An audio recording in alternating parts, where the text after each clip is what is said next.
Hi, welcome back. It's Lionel, tech lead and partner at Westfall. And microservices are the next buzzword in software development. What exactly is a microservice? A microservice is basically another component or code that's outside from your main application. So I would give you something simple like, let's say you were building an application and you want to send emails. Now you could use the inbuilt send mail what you call open source software that's in your server currently, or you can use a third-party provider like SendGrid, Amazon SES. That is a microservice. You didn't have to build that application, you didn't have to build that functionality, you could just use it.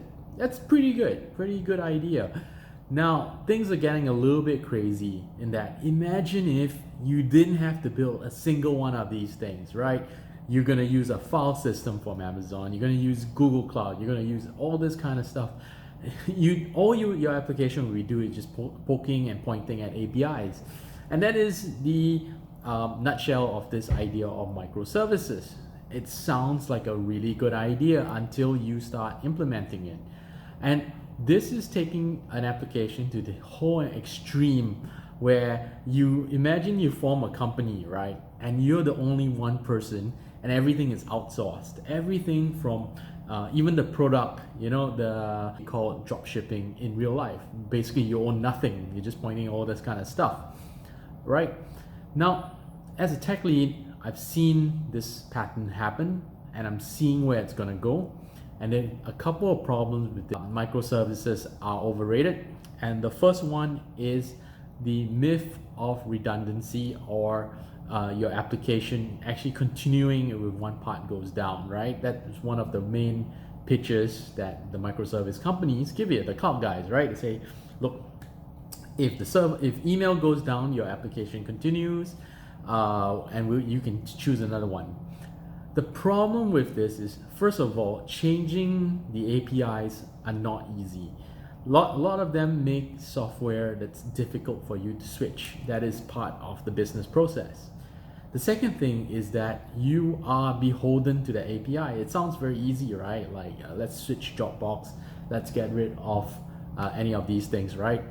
But when times come and you really want to switch your filing system, there is a downtime or transfer time or onboarding time. So that is one myth that is there. The second thing is that if that application goes down, the rest of it continues. In any fact, software itself is developed modular in 2020. We don't usually make something where one part goes down and everything goes down. Even within the software itself, it is modular. So I can actually build an application where one controller does not affect another controller, and all within the E2 framework. So this is a myth. There was no real need to change something into a microprocess or microservice. You could have had it in-house. Not really an issue. The second issue is reliability, right? So you're saying that if we use one of these big companies and their APIs, right, that will be very reliable. And in most instances, that is true. I mean, I use Voyager or Nexmo to send SMS, and it's a very simple API that we use, and they're very reliable. However, you can still do the same thing in-house as well, or you can have a part of it. There's nothing wrong with actually building some of this stuff in-house. We run a single server that has been running 99.996% for 10 years, very simple A2 hosted server, VPS. So I mentioned exponential chain and how reliability is affected by that. So go check that one out. I know it's really boring, right? It's very technical, but there's a good reason why having a simpler chain is going to improve your reliability. Having a lot of microservices that are pretty good managed and outsourced is not a bad idea, but when you have too many of them, something is going to go wrong. The third problem is customization, right? So let's say you use an API of a microservice somewhere else, and everything is going well until you need some customization. Now, a lot of them, especially those companies that just do one thing, say, Voyager, Nexmo, they're pretty good. They have some API for you to interact with this. But if you go for the multi, what we call the buffet style, a la carte style thing, right? they may not have that functionality for you to use. And you end up having to either work your way around it or completely redo your application because they don't have that kind of API. This can really stuff you up. You might have something that keeps growing. So your application, right, does not have to run on everything being a microservice. Now, the final point I want to say is it makes your project very determined on what other people are doing. And this is pretty strange because when we are busy pitching to companies, right, especially as a consulting firm, the number one thing they say is, oh, we would like to have our staff in-house because we want maximum control of these people. That being said, they usually work 2 years and then they skip out. But when it comes to their programmers, they want them in-house. But when it comes to their software, because of great marketing by all the cloud providers, they prefer it to have it outsourced. Very strange.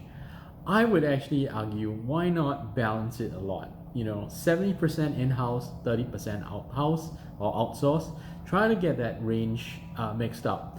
The reason being, right, is that you never know where the market changes. A lot of these companies, a good example is Dropbox, which previously used to host on Amazon. After a little while, they decided that it was time to in-house that process because that was an important functionality that they were using. That's just their server stuff. So when I advise clients, right, I always say keep it simple, keep most of it internally, outsource stuff that you can get good leverage on. For example, things like maybe backups, you should really use that one. You should outsource it, they're very cheap. Email and SMS, you can use those things. Anything else that has some complex logic, in-house the whole thing. So microservices, yes, they're good, but use them carefully. They're currently overrated. You cannot run an entire company just running a whole bunch of APIs. It's very good at the start. It can be very expensive at the end. I'm the tech lead, and that's the bottom line because the tech lead said so.